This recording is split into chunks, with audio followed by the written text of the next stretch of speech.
Assalamualaikum warahmatullahi wabarakatuh. Nama saya Redina Alfiana dengan NIM 2209110100108. Di sini saya akan mempresentasikan tugas ketiga teori-teori politik. Di sini saya mengangkat isu tentang praktek money politik.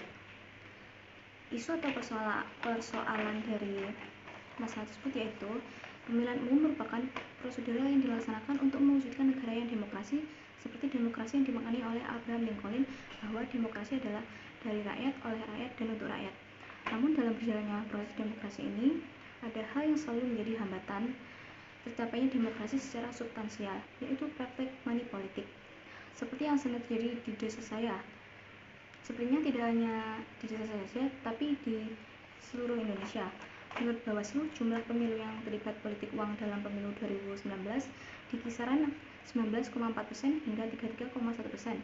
Kisaran politik uang ini sangat tinggi menurut standar internasional.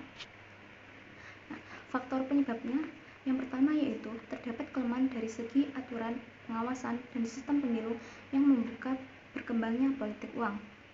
Yang kedua yaitu adanya saling keterkaitan antara kemiskinan dan praktek politik uang.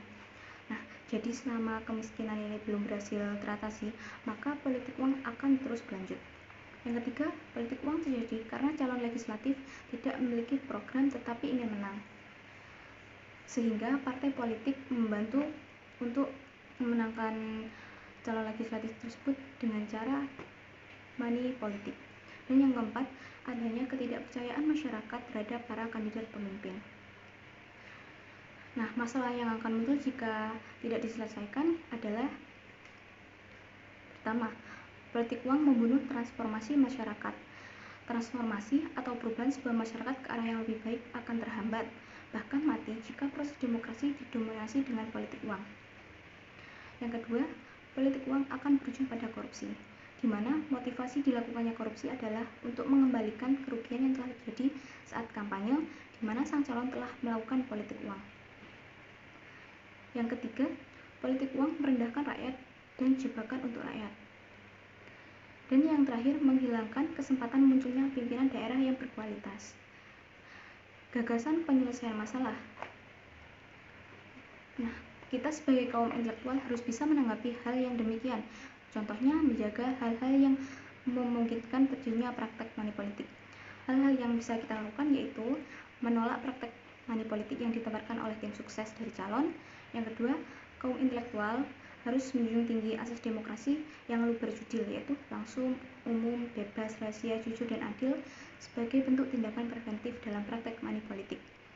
Dan yang ketiga, kaum intelektual harus bisa mensosialisasikan menggunakan bahasanya sendiri kepada halayak atau masyarakat mengenai dampak negatif dari money politik, sehingga kaum intelektual dapat menjadi pelopor dalam mencegah praktek money politik yang dapat merusak moral bangsa. Sekian presentasi dari saya. Bila ada kekurangan atau kesalahan kata mohon dimaafkan. Wassalamualaikum warahmatullahi wabarakatuh.